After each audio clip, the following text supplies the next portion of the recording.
So you can see here what we're going to be talking about today is how answer engines have changed, how knowledge copilots have changed, how expectations from your customers, from your employees has changed, and what we've built to meet those challenges.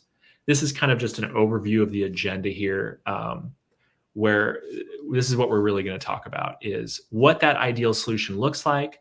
We're going to get very deep and technical with what precision RAG is, which is probably why you came. We're going to look at how it works, and we're going to look at what this looks like inside SupportLogic. So kind of starting off, expectations for both your support teams and your customers are changing. As technology improves, as things get more complex, you can see here that your support teams need embedded solutions in the places that they already are working, the CRM, the Slack space. And your customers want really great self-service. They want to be able to take their questions in the way that they propose them and get immediate answers back.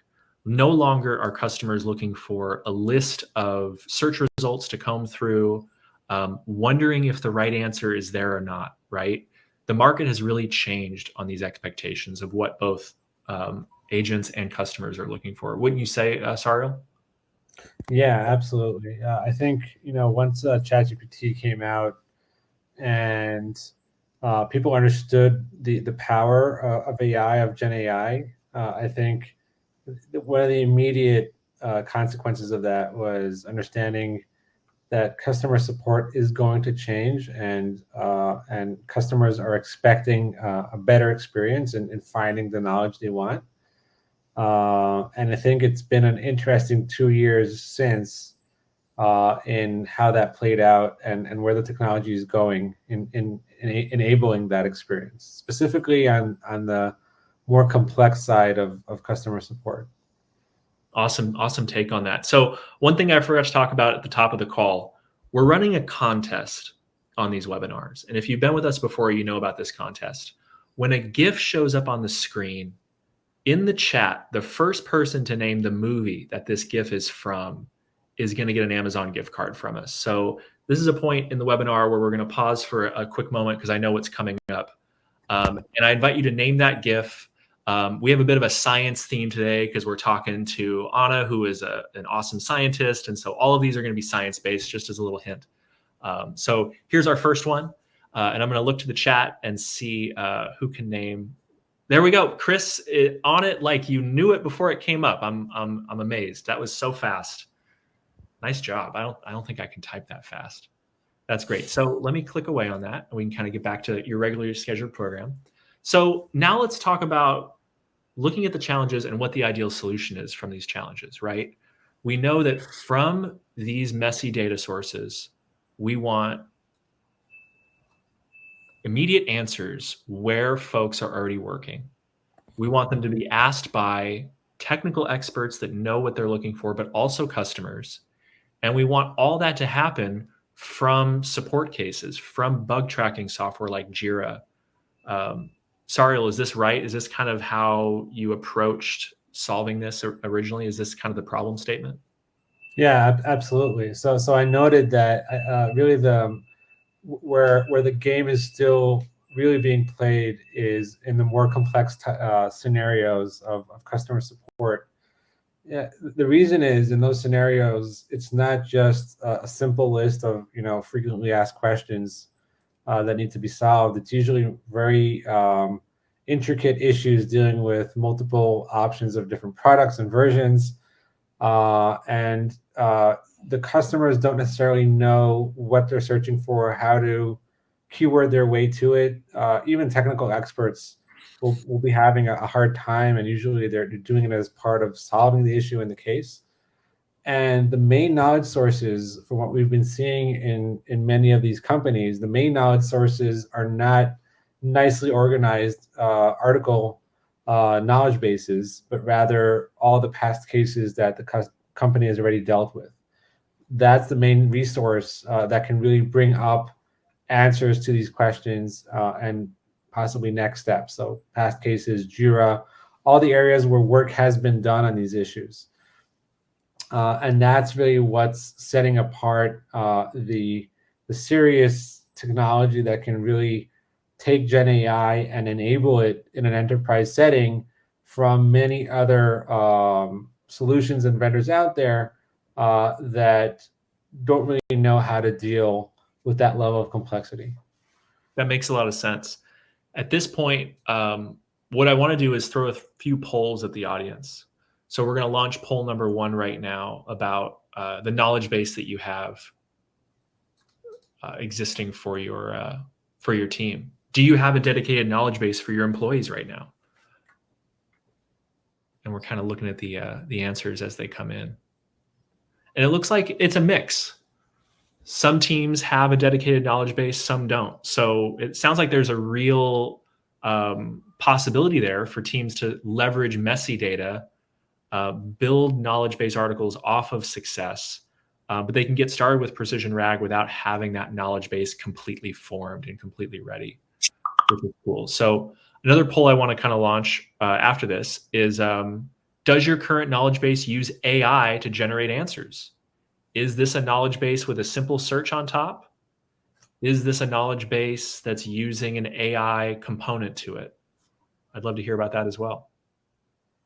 So it sounds like no is kind of winning on that side. It sounds like folks are using knowledge-based systems. Well, it seems like actually kind of a tie now that more votes are coming in.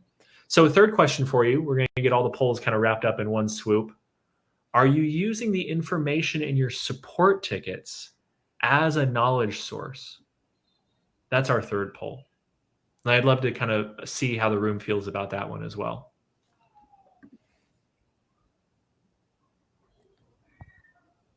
And it seems like it's pretty split. So that's interesting. So it looked like most of our viewers have a dedicated knowledge base. Most of them are not using AI to generate answers. And it's a tie in using support tickets as an information source. That's really interesting information. So before we kind of get into what Precision RAG is, we're going to just pause for a moment and talk about a customer who's having great success with this. You can see here, Vineet Puri from Cvent is using this knowledge co-pilot to help his team find the right answers and finding great success with it. So now let's kind of get into what Precision RAG looks like. And here's kind of a quick animation of an overview of this. So you can see here, we start with a support case, and we're going to talk about why Precision RAG is this ideal solution and kind of get in depth with it. So Sariel, can you talk to us about what this is and then lead us into the more technical overview? Sure. So what we're seeing here is on the left-hand side is a case, a support case. And again, in the more complex scenarios, usually these are lengthy descriptions that can go on for quite a few comments and internal comments on trying to figure out what's going on. And that's a lot of information right there that can be used as already as a query, as an issue that needs to be solved. And then what we do in our implementation of RAG, of Precision RAG and xFind now in SupportLogic, is first of all, we would like to summarize the details of the case. So figure out what exactly is going on there and really make it very easy for the engine and for the agent at the same time to be able to use this information that already exists there implicitly as a query. That's the first step. The second step is querying all the relevant data sources. So as I noted, that's not only going to be a knowledge base, it's going to be all the past cases and all the JIRA tickets or whatever other sources are out there that hold a lot of relevant knowledge to dealing with this case.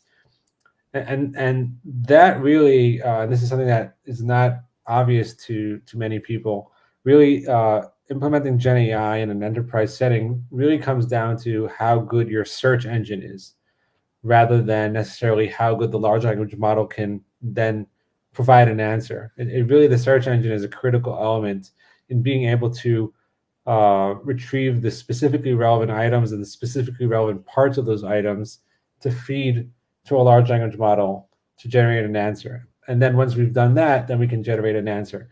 And this is where I'll hand it over to Anna to really go more in depth and explain how we built that, what's going on in the engine that we built that enables this precision RAG to happen.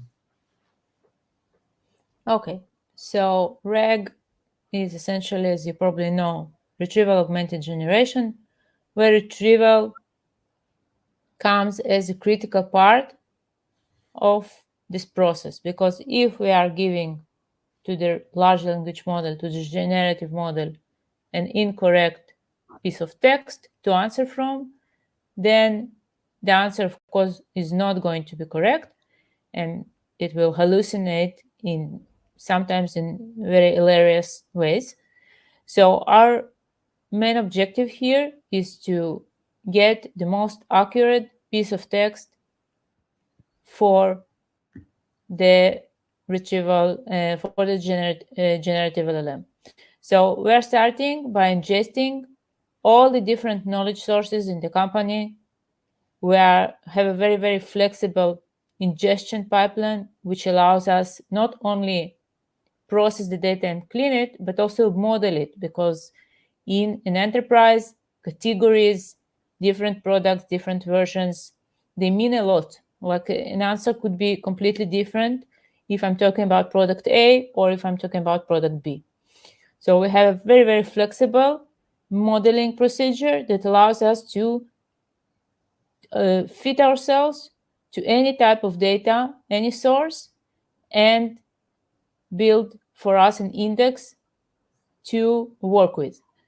So after we process the data in indexed, we have a very high quality search that is built on multiple search engines that together form a solid search result. And we will, in the next slide, compare ourselves to the state of the art. And then before we are going to answer based on what we found, we are going through a guardrail model, which is a proprietary technology of SupportLogic, where we essentially check whether what we have found, the most similar documents, are indeed have the information that we are trying to answer on. Because often in knowledge bases in enterprise, some data is missing. And this is why, by the way, the tickets are very useful, because tickets are often contain much more relevant and up-to-date data than the static sources. So before we are going to generative LLM, we are indeed testing that the data contains the answer, that with a high probability we have a chance to give a correct answer. And only then we are sending this piece of text or several pieces of text that we have found with the question that the user asked, and asking the generative LLM to generate an answer based on what we have found and validated.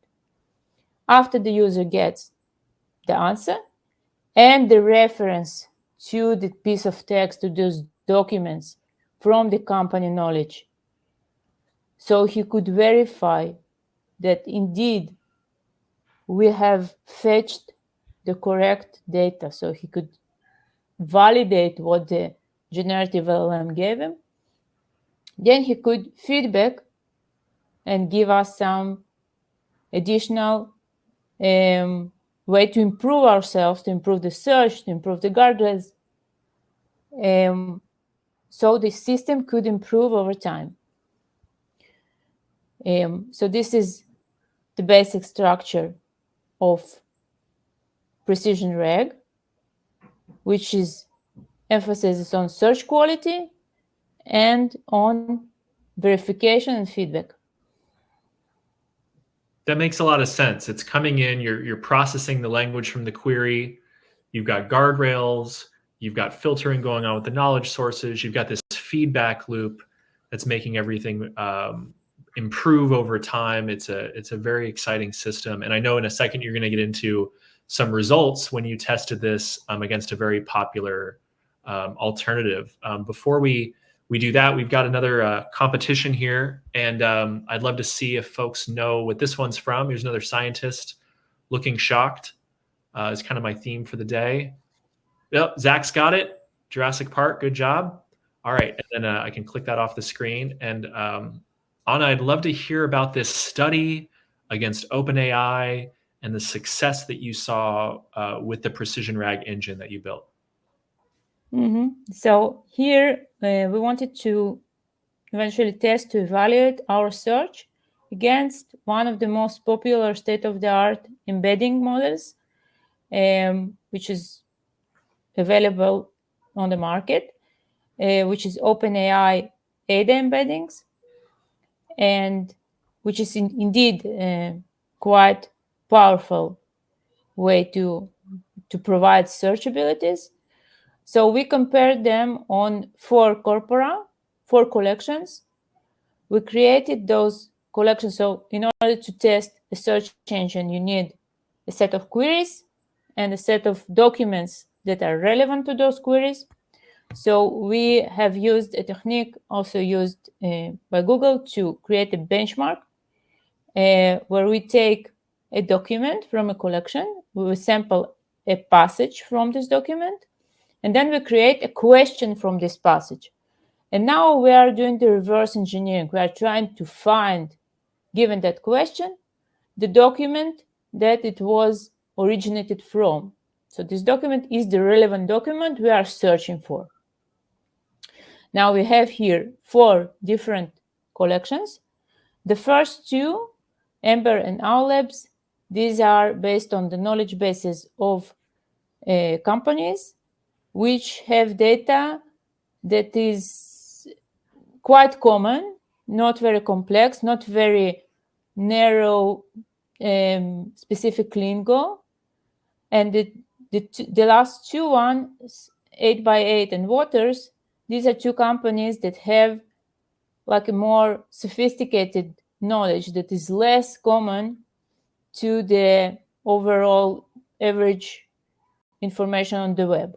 The reason that this is important is because the ADA embedding or any other embedding that you can find available is trained on data that is scraped from the internet. So it is familiar with the lingo that is common, that can be found everywhere. But as you go into the enterprise, you find more and more specific lingo, specific usage combinations of terms. And this makes much harder to use a pre-trained embeddings to get an accurate search. And you can see it, first of all, in the ADA column, that the success at 5, the ability to find a top 5 documents, the correct document, drops as you go to the more sophisticated, more narrow, more specific types of text. So here we compare ADA against of our success at 5, and we see stable difference, large, and the differences are getting larger as the data becomes more complex, because we are using an ensemble of search methods and not only one search method. And our modeling of data is much, much more flexible than something that you can get on the internet out of the box. And this indeed, so we can see here a success, and we see the complementary, the failure rates.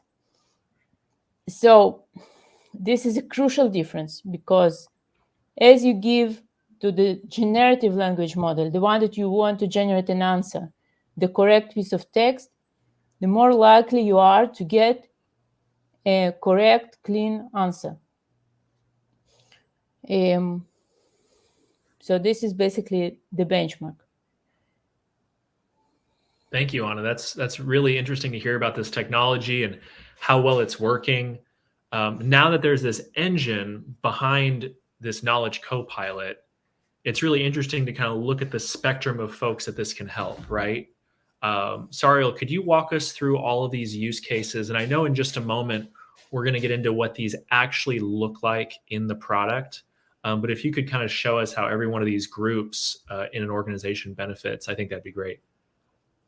Sure. So once you have a precise enough engine, really it can provide value across the entire enterprise.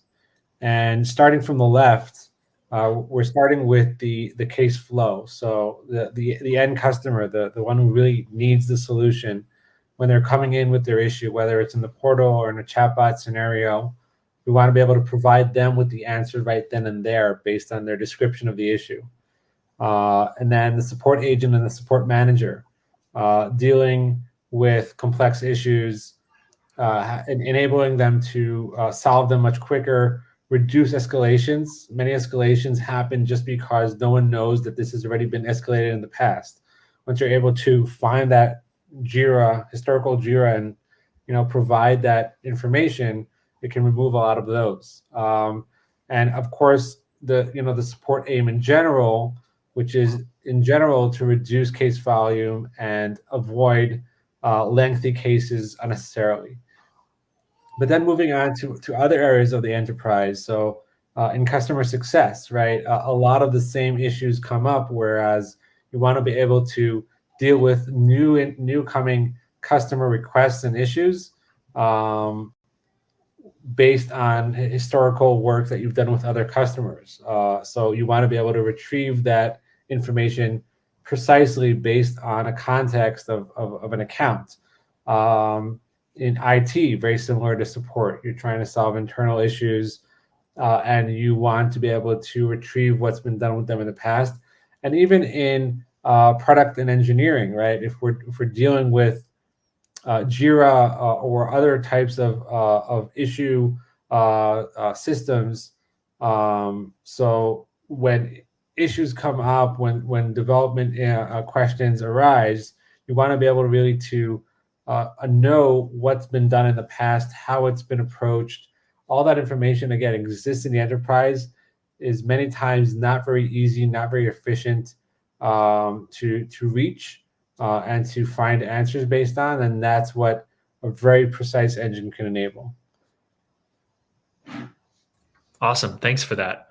Now let's dive into what this looks like across the platform, right? There's these 4 different paths to these precise answers, to being able to leverage this technology that's working so well. Sariel, could you lead us through these, and I'll kind of I'll play the slide jockey here, and we can look at these 4 areas and how they help out different groups. Sure. So it's important to note that the same engine that Anna described earlier, the exact same engine can really power all these different experiences. And that's one of the powers, is you don't need to build separate engines to power each of these. The exact same engine can connect to all the relevant knowledge sources and appropriately provide answers to the relevant people, the relevant users, where they are as they need them. So starting with the portal assist, I think we can already start going through the slides. So the portal assist, really the idea here is all companies today, I think, have some level of a search bar or a similar experience in their site, enabling customers to solve their own issues. But the reality today is still, even with Gen AI out there, is most companies I'm seeing are still relying on a very keyword-based approach to that experience. And really, the better way forward in providing the relevant knowledge and the relevant value to your customers is providing them the answers when they need them, as they're describing them. And this can be in the portal. This, by the way, can also be in the case form as they're describing their issue. If they already got there, you want to not only bring them back a relevant list based on knowledge, based on keyword searches. You want to enable them to describe their issue, bring back those items, but then be able to provide an actual answer and be sure that that answer is going to be accurate, is going to be precise, is going to be relevant to what they're asking. So that's the portal side of things. If you move over to the chatbot side of things, so again, the same engine. If you want to enable a chatbot experience, that's the next slide over. So definitely. Sorry, we have a question. I just wanted, while we're still on the portal slide, Chris Rummel asks, does xFind host in a standard portal, or can it integrate into a customer portal like Salesforce Community? So thanks for the question. So absolutely, we can integrate into Salesforce Community. We have a Salesforce specific widget for that. And we can connect, in addition to that, to any pretty much any search bar out there. We're an API-based engine, so any search bar can really connect to us and get back the relevant answers. And that's actually a good segue to the chatbot, because the chatbots today, many of them are still built for a closed set of issues to be able to, for them to solve. But really, if you're having this chat type of flow with your customers, best thing would be, as they're describing their issue in the chat, to right there and then and there solve that issue, right? Not only bring them back, possible items and have them have to go and open and read through them, but just bring them the relevant information right then and there. So that's another really a type of experience that this engine can enable, and again, on the more complex types of issues as well. That's great to hear. Chris has another question about, can xFind integrate into a case creation workflow and help deflect a case which a customer has opened? Yes, absolutely, yes. So that's another integration. Not getting into the specifics of the user interface, but reading for example, as the customer is typing their issue, reading that information, sending that as a query, and providing back an answer. That's another type of experience that the same engine can provide. Awesome, thank you. Coming up on this next slide, we have our third GIF, and I'm looking at the chat to see who knows it. I'd love a new. I think we're going to try to limit folks to just winning one gift card. So if anybody else on the call knows this one, looks like Eliza has it. I hope I said your name right. Oppenheimer, nice job. All right, we can get back to business. So this is the Slack one. Yeah. Tell us all about this, Sardo. Yeah. So actually, what we've been seeing again over the past few years is a shift in the way specifically support teams, but not only. I think it's enterprise wide, in the way they really ask questions and try to find answers. Whereas rather than search, a lot of times they'll just go to any Slack channel that they haven't asked a question there and hope the team will answer them. Well, why not, as they're doing that, instead of them having to go to a Slack channel and wait for a response, you already have all that knowledge in place across the enterprise, across all your knowledge sources. Why not power that experience with this exact same engine I was describing? I can actually show this in live. This is on SupportLogic data. Here, I'll stop sharing and then you can share. Okay. So this is a Slack app where we're working with in SupportLogic. You just have to share your screen first. It's up in the top left corner. Yeah. So if I'll just type in a question again, this can be as complexity as you would like, but wait, let me type in xFind, and then the question, press enter, and then wait a few seconds, and it'll just come back with an answer. And what's interesting here is that the answer, great answer to the question, but it's relying here on past cases. So that's really interesting, because it doesn't have to necessarily work with a knowledge base, with a nicely organized knowledge base. What we did here is we took past cases, indexed them, and they're powering the answer. So just think how powerful that is, to be able to quickly answer questions coming in any channel from anywhere with all the knowledge you already have in place. It really makes the whole process so much quicker and so much more efficient. That's so exciting. So you've got 3 different channels for customers to help serve themselves, right? Deflect cases, have fewer cases. You've got chat, You've got this portal space that employees can use as well. And what's exciting about these, and this is a question we had earlier in the week, is that you can take knowledge sources like Atlassian, Jira, Confluence, and you can limit down what the employees versus the customers see. So the employees can see the whole breadth of material out of these sources, and then customers can see a subsection of it. So it's not just off and on per source, which is really cool. Here, I'm going to share my screen. We can get into the fourth channel, which is a very exciting channel. This is the Salesforce integration, CRM integration. Right. So what we're doing here is we're integrating our existing widget into the SupportLogic's Salesforce widget.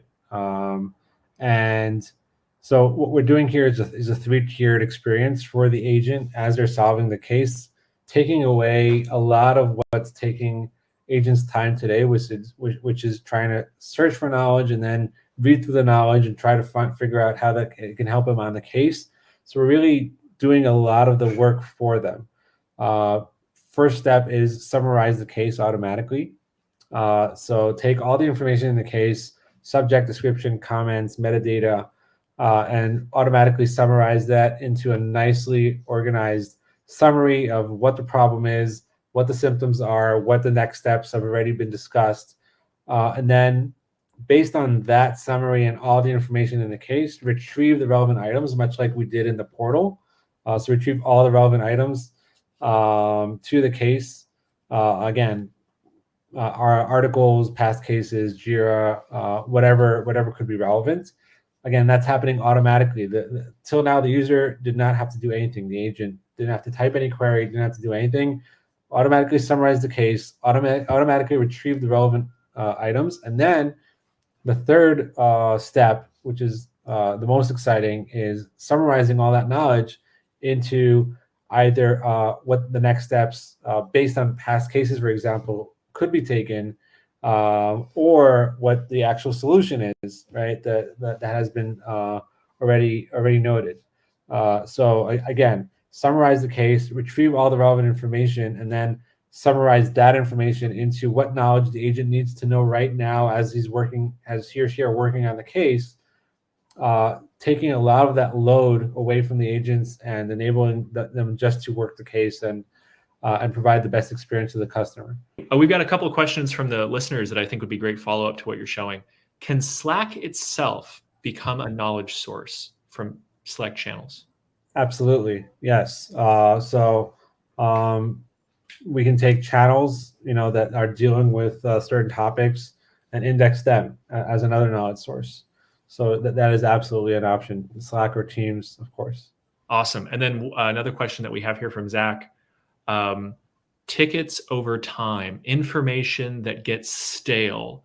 How does information that's no longer relevant get weeded out of what the system is looking at? Yeah, that's another really great question. So there's two ways we approach that, and maybe Anna can add on if you have any other thoughts. First is so time itself can be a signal. So if the further on you go away from that past case, we can use that as a signal to it being less relevant. Much like the text itself is a signal to relevance, the time can be a signal as well. That's one approach. The second approach is a bit more specific to a company, right? Depending on the speed at which the product changes and issues come up, we can adapt that signal according to the company specific type of data. So, for example, some companies, their product doesn't change that often. Maybe once every few months they'll throw in an update. Other companies, it's changing on a daily basis, right? So you want to be able to adapt the way you use time according to how that company is working. That's great. Sorry, Anna.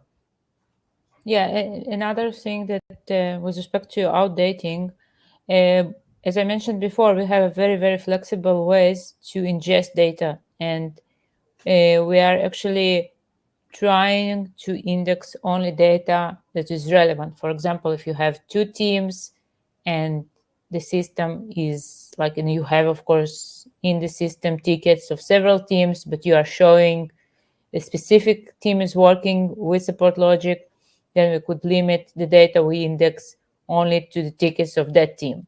Or, for example, if you have a product that is got deprecated and no longer supported and no longer exists, you could just say us, okay, this product, no longer we want the previous tickets from it in the system because it will just, it's irrelevant. No one, we'll stop supporting it.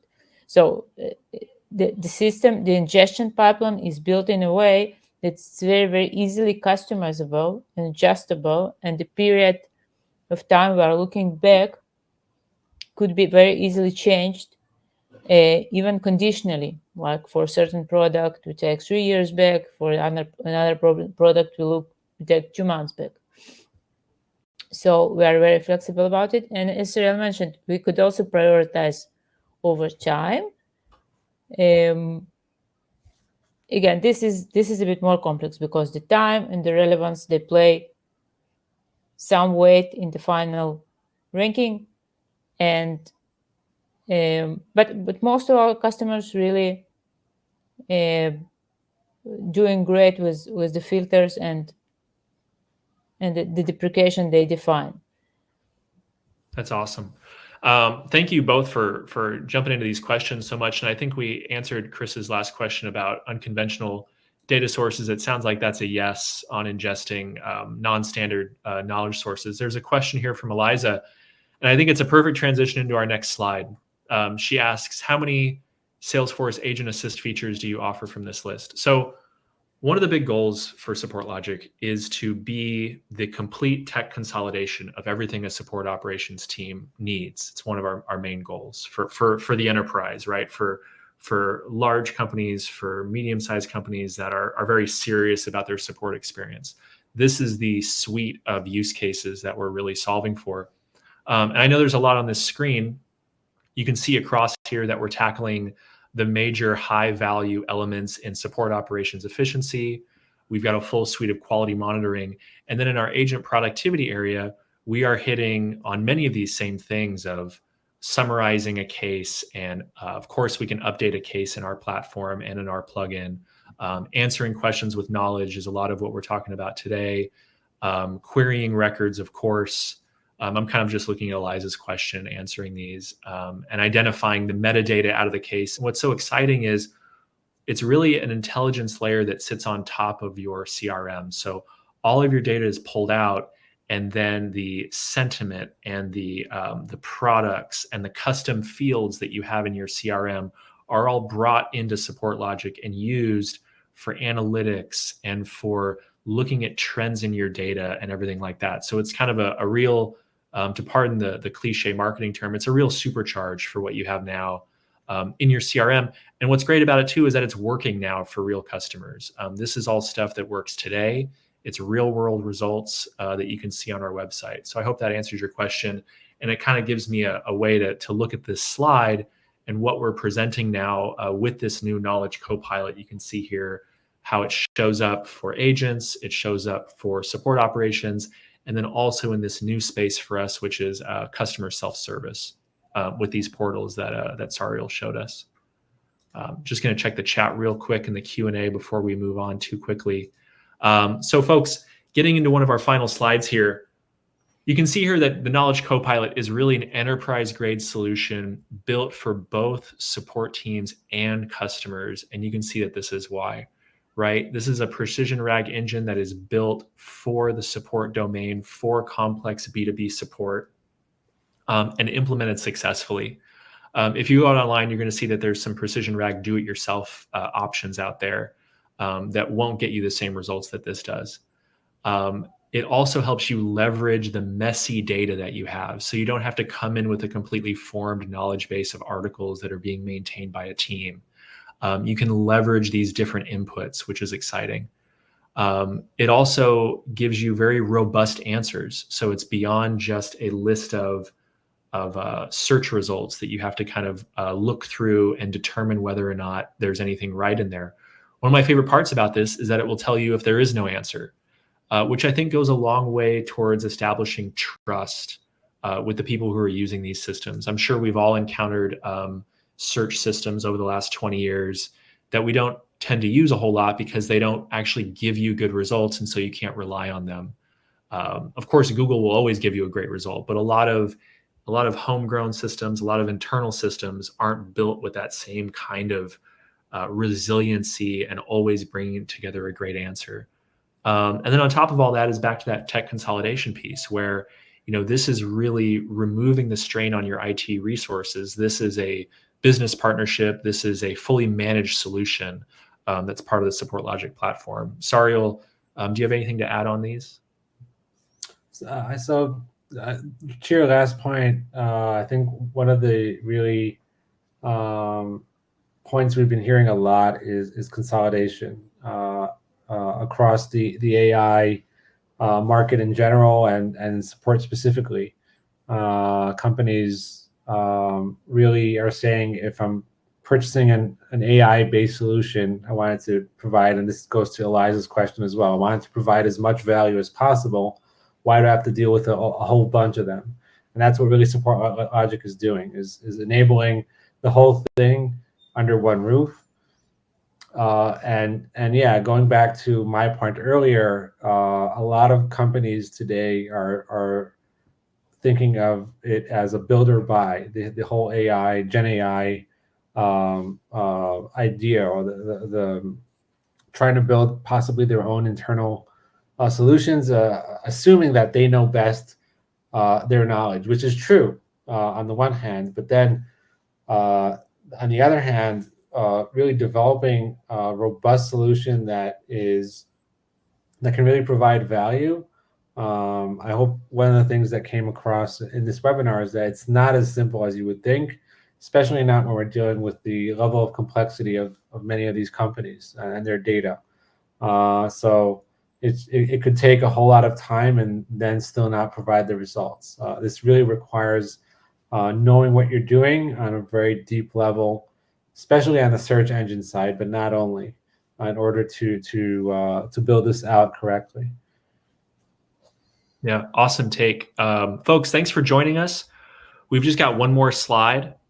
In October, we're going to be holding our first SX Live in-person conference event. It's very exciting. We've got speakers from around the industry coming in to talk about AI, to talk about everything going on in support. And there's some real benefits to coming into San Jose and attending this conference. You're going to hear how folks are using real-world solutions to improve the customer experience. You're going to be able to connect with your peers, industry leaders, folks that are really passionate about support. You're going to get the chance to get inspired by these new ideas, and you're going to grow from this kind of immersive experience. Day one is a training day, October 7th, and day two, October 8th, is a full day of a single track of presentations and fireside chats. And so I invite you to jump on sxlive.com, reach out to your customer success or your account executive, and join us in San Jose. Sariel and Anna, thanks so much for joining me today. Folks, I think we've answered all your questions. We'll have a recording of this up today. And we'll email it out to all of you. I can see here in the chat, looks like it's just kudos all around. So thanks, everyone. Have a great week.